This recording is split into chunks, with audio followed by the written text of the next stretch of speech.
Hello दोस्तों, राम राम, नमस्कार। आप सभी कैसे हो? और बहुत ही महत्वपूर्ण जानकारी, अगर आपके घर चक्की है तो आपको इस बात का ध्यान रखना बहुत ज़रूरी है। ये मैं क्यों कह रहा हूँ कि आपके लिए बहुत फ़ायदे की बात है। और देखिए, आपको दिखाता हूँ मैं। कभी भी इस तरह है ना, ये दोनों रिंग आपस में टच होते हुए नहीं चलाना चक्की को।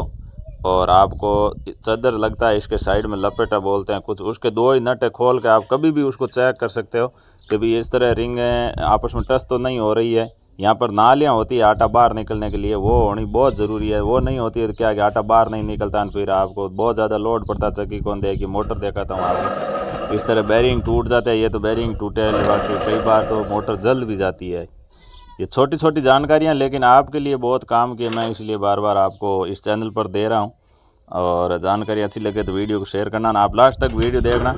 बहुत ही अच्छी अच्छी जानकारी भी आपको दूँगा। ये छोटी छोटी चीज़ें हैं जो हमें बहुत ध्यान रखनी है, ताकि हम ध्यान रखते हैं तो क्या हमें को बहुत फ़ायदा होता है। नहीं तो क्या कि बहुत ज़्यादा कभी मोटर जल जाती है, कभी बैरिंग टूट जाते हैं, कभी पार्ट ख़राब हो जाते हैं। ये बहुत सारी चीज़ें ऐसी हैं, छोटी छोटी है। आप अगर चादर खोल के भी देखते हो ना तो भी पता चल जाएगी। भी नालियाँ देखो, ये नालियाँ है ना बाहर से बिल्कुल ख़त्म हो जाती है। ये चक्रियाँ दोनों पार्टों के आपस में टच होती है, यहाँ से आटा बाहर नहीं निकलता है। अब कई बार आप सोचते हो चादर के नीचे आटा इकट्ठा हो रहा है, बाहर नहीं निकल रहा है, चादर को चोट मारते हो, वहाँ आटा नहीं रहता है। वो तो पार्ट पंखा टूटता है तभी रहता है वहाँ पर, लेकिन दोनों पार्टों के बीच में से बाहर नहीं निकलता आटा। और ऐसे भिंगा भिंगा सा बहुत ज़्यादा बारीक आता है, मतलब वो बाहर निकलने के लिए आटे को जगह नहीं मिलती है। और वो बार बार पार्टों के बीच में पीस पीस के इस तरह हो जाता है ना। सापट थोड़ा टच हो रहा है, इसको भी अपन सही करेंगे।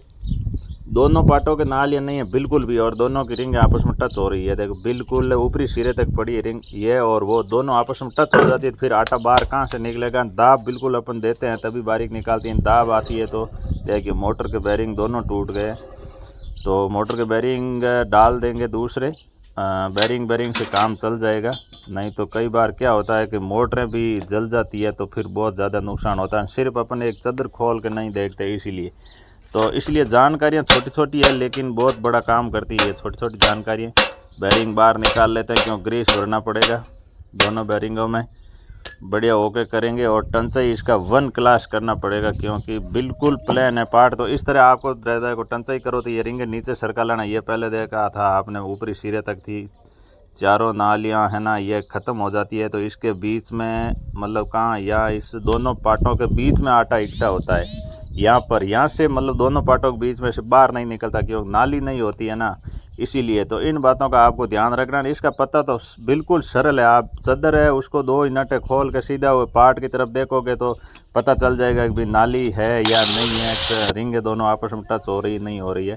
टंचाई का मैं वीडियो अलग से डाल दूंगा। मैंने टंचाई कर लिया एकदम क्लास दोनों पार्टों की। टंचाई का मैं अलग से वीडियो डाल दूंगा। तो टंचाई एकदम बढ़िया कर ली है, ग्रीस दोनों में भर लिया एकदम शानदार। और बैरिंग मोटर के अंदर डाल दिए गए और ये बैरिंग दोनों बढ़िया एकदम ग्रीस करके ओके कर लिया। अभी अपन इसको फिटिंग कर लेते हैं, फिर आपको दिखाता हूँ किस तरह चलती है। तो दोस्तों, इस तरह ऐसी कुछ छोटी छोटी जानकारियाँ हैं, इसका हमें बहुत ही ध्यान रखना होता है। और ध्यान रखना 1-2 मिनट का काम है। खाली चादर खोला और चक्की को देखा नालियाँ है पार्ट के अंदर या नहीं है। अगर नहीं है तो आपको टंचाई कर लेना है। उसको ज़बरदस्ती नहीं चलाना क्योंकि उसको चलाते हैं पार्ट भी ख़राब होते हैं, मोटर भी ख़राब हो जाती है, मोटर का जल जाती है। ये पार्ट पंखा बिल्कुल नीचे रख लेना है, फर्श से टच होते होते रख लेना। दाब उतार के वो जिस हिसाब से मांग रहा है उस हिसाब से। पुलियों का रेवल दोनों का सही होना चाहिए ताकि बेल्ट नहीं काटे। तो चैनल को आपने सब्सक्राइब नहीं किया तो आप चैनल को ज़रूर सब्सक्राइब कर लीजिएगा, ताकि आपको आटा चक्की रिपेयरिंग के बारे में इस चैनल पर, और अपना एक फेसबुक पेज है उस पर, दोनों पर जानकारी लगातार देता रहता हूं मैं। और जानकारियाँ अच्छी लगे तो वीडियो को ज़्यादा से ज़्यादा शेयर करना सभी दोस्तों के पास। आपके जितने भी दोस्त हैं उनको शेयर करना ताकि उनको भी जानकारी मिले, वो भी अपनी चक्की का ख्याल रख सके।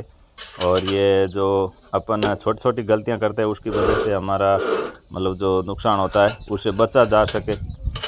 तो छोटी छोटी चीज़ों का ध्यान रखते हैं तो काफ़ी सारी बचत भी होती है दोस्तों। मेरा हमेशा प्रयास रहता है कि फालतू किसी के पैसे नहीं लगे जानकारी के अभाव में। इसीलिए मैं अपने सोशल मीडिया प्लेटफॉर्म पर, यूट्यूब चैनल पर और फेसबुक पेज पर, दोनों पर आपको जानकारी दे रहा हूं ताकि आपको कुछ न कुछ फ़ायदा हो। तो अगर आपको कुछ फ़ायदा हो रहा है, वीडियो अच्छे लग रहे हैं, तो आप वीडियो को ज़्यादा से ज़्यादा शेयर भी करना और पेज को फॉलो कर लेना, यूट्यूब को चैनल को सब्सक्राइब कर लेना और एक भाई को प्यारा सा एक कमेंट ज़रूर करना। मैं फील्ड काम के साथ साथ आपको जानकारी देने का लगातार प्रयास करता रहता हूँ। फिर बाद में अपन ये लगा लेते हैं चादर।